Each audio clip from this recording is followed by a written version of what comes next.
तो एपिसोड की शुरुआत होती है और हमें दिखाया जाता है बाइटियान को। वो रेनशी से कहता है कि चलो अब मुझे इतना घूरना बंद करो, तुम कब से मुझे देखे जा रही हो। ये सुनते ही वो शर्मा के अपना मुंह दूसरी तरफ करती है और उससे कहती है कि तुम्हें ज्यादा सेंटिमेंटल होने की जरूरत नहीं है, मुझे वैसे भी तुम में कोई इंटरेस्ट नहीं, इसलिए किसी गलत फहमी में मत रहना। तो बाइटियान कहता है कि चलो फिर ठीक है, अपना काम शुरू करते हैं। वैसे भी मुझे आधे पैसे तो मिल गए हैं, मगर बाकी के पैसों की बात करते हुए वो उसके बिल्कुल करीब आ जाता है और उसके कान में आकर कहता है कि उम्मीद है कि तुम बाकी के पैसे भी जल्दी मुझे दे दोगी।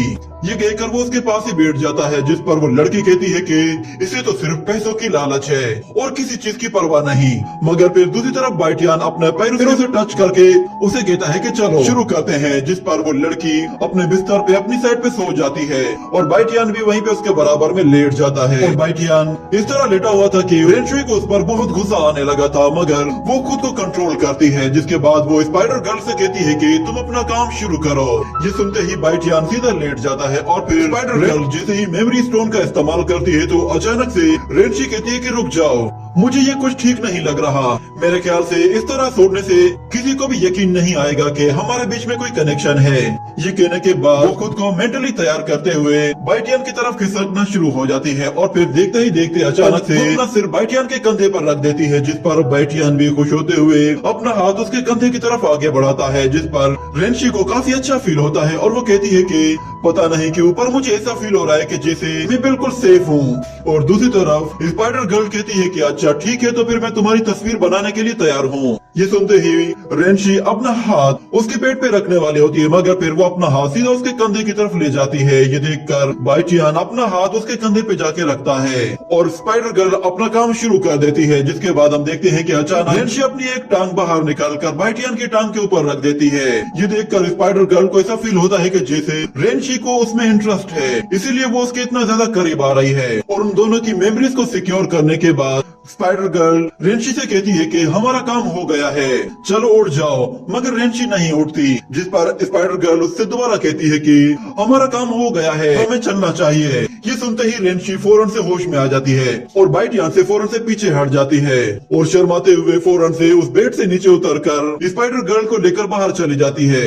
जिसके साथ ही ये सीन यहीं पे ही कट हो जाता है। अगले सीन में हमें मिस कियान ली को दिखाया जाता है, जो कि बाइटियान की ली हुई पिल को अपने ग्रैंडफादर के पास लेकर आती है और उसे वो जैसे ही खिला रही होती है तो इतने में उसका फादर वहाँ पे आ जाता है, जो कि उसे पिल खिलाते हुए देखता है तो कहता है कि ये तुम क्या कर रही हो। तो कियान ली ने उसे वो पिल खिला दी थी, जिस पर उसका फादर उससे गुस्सा होते हुए कहता है कि तुमने क्या खिलाया है फादर को। तो वो कहती है कि मैंने फादर को हुई नान पिल खिलाई है।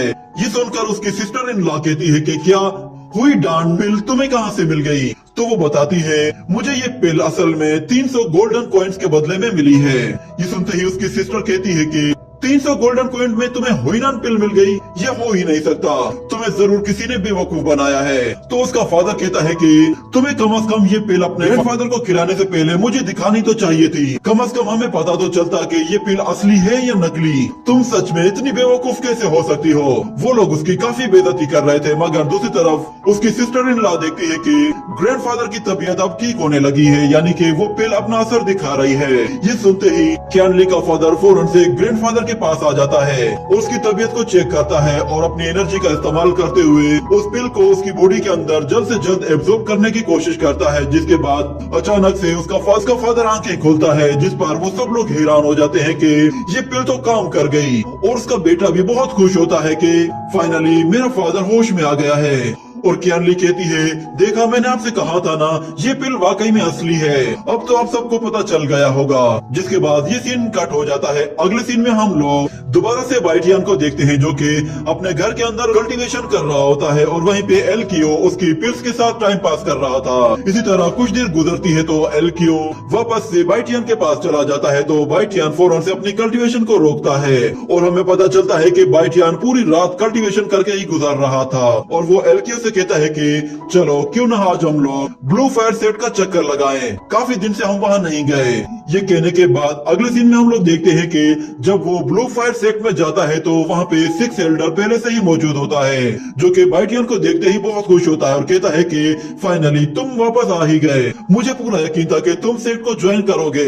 चलो आ जाओ, मैं तुम्हारे लिए कुछ अरेंजमेंट्स करवा देता हूँ। ये कहकर वो उसे अपने साथ ले जाता है और रास्ते में वो उसे समझाते हुए कहता है कि मैंने जो जो मूव्स तुम्हें सिखाए थे उनकी अच्छे से प्रैक्टिस करते रहना, और अगर तुम्हें किसी भी चीज की जरूरत हो तो तुम डायरेक्ट मेरे पास आओगे और मुझे बताओगे। और हाँ, मैं तुम्हें एक और चीज देने वाला हूँ। वो उसे एक जेट स्लिप देता है और कहता है कि हमारे ब्लू फायर सेट की सारी इन्फॉर्मेशन इसके अंदर है। उस जेट स्लिप को लेकर बाइटियन उसको थैंक्स कहता है, जिस पर एल्डर कहता है कि हो सकता है कि फर्स्ट टाइम में तुम्हें कोई भी चीज समझ में ना आए, इसीलिए परेशान मत होना। तुम्हें कोई भी बात पूछनी हो तो मुझसे पूछ लेना। और वो उससे कहता है कि तुम्हारे साथ इस रूम में कुछ सीनियर फ्रेंड्स भी तुम्हारे साथ होंगे, तुम उनसे भी बहुत कुछ सीख सकते हो। और तुम्हारी ये ट्रेनिंग सिर्फ 3 दिन के लिए होगी। उम्मीद है कि 3 दिन के बाद तुम हमें बिल्कुल सरप्राइज कर दोगे। जिसके बाद वो उसे उसके ट्रेनिंग रूम की तरफ इशारा करते हुए कहता है कि ये ट्रेनिंग रूम मैंने तुम्हारे लिए अरेंज कराया है, इसलिए तुम इसके अंदर रहकर हार्ड वर्क करते रहना और खुद को ग्रो करते रहना। ये कहते ही एल्डर वहाँ से चला जाता है। इतने में अचानक वहाँ पे बाइटियन को पीछे से हान फेंग की आवाज सुनाई देती है, तो वो पीछे मुड़कर देखता है तो हान फेंग किसी लड़के के साथ वहाँ पे आ जाता है। और उसे देखकर बाइटियन कहता है कि लगता है कि लास्ट टाइम वाली मार से तुमने अच्छा सबक नहीं सीखा, इसीलिए तुम दोबारा वापस आ गए हो। ये सुनकर हान फेंग गुस्से में कहता है कि लास्ट टाइम तो मेरा ध्यान जरा सा भटक गया था, इसीलिए तुम मुझे हराने में कामयाब हुए, मगर ऐसा दोबारा कभी भी नहीं होगा। ये सुनकर बाइटियन कहता है कि हाँ मैं जानता हूँ, हर हारने वाला बंदा यही कहता है कि वो गलती से हारा है, इसलिए तुम भी एक्सक्यूज बना रहे हो तो ये कोई नई बात नहीं। पर अगर तुम एक सच में अक्लमंद बंदे हो तो तुम्हें मुझसे दूर रहना चाहिए, वरना तुम खुद जानते हो कि तुम मुझसे जिस तरह भी पंगा लोगे पिटाई आखिर में तुम्हारी होगी, और फिर तुम बाद में मुझे ब्लेम मत करना कि मैंने तुम्हें बिला वजह क्यों मारा। ये सुनते ही हान फेंग को बहुत गुस्सा आता है और उसके साथ उसके दोस्त को और भी ज्यादा गुस्सा आता है, और वो कहता है कि ये लड़का कुछ ज्यादा ही एरोगेंट है, लगता है कि इसे सबक सिखाने की जरूरत है। वो हान फेंग से कहता है तुम इसे मुझ पे छोड़ दो, मैं इसे ऐसा सबक सिखाऊंगा कि ये दोबारा कभी तुमसे बदतमीजी नहीं करेगा।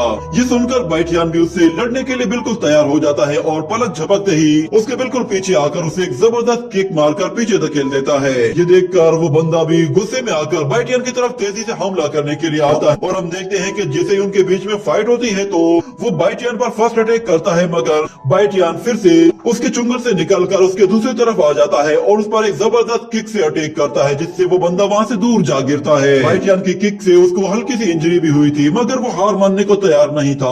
वो दोबारा से बाइटियन पे हमला करने के लिए आता है, तो बाइटियन इस मर्तबा उसे हराने के लिए अपनी पूरी ताकत का इस्तेमाल करते हुए अपनी 9 फोल्ड टेक्निक का इस्तेमाल करता है, जिससे वो एक पावरफुल बीस्ट को समन करके एक जबरदस्त पंजे से अटैक करता है, जिससे वो उस वॉरियर को उठाकर दूर फेंक देता है। और इसी के साथ ये एपिसोड यहीं पे ही एंड हो जाता है।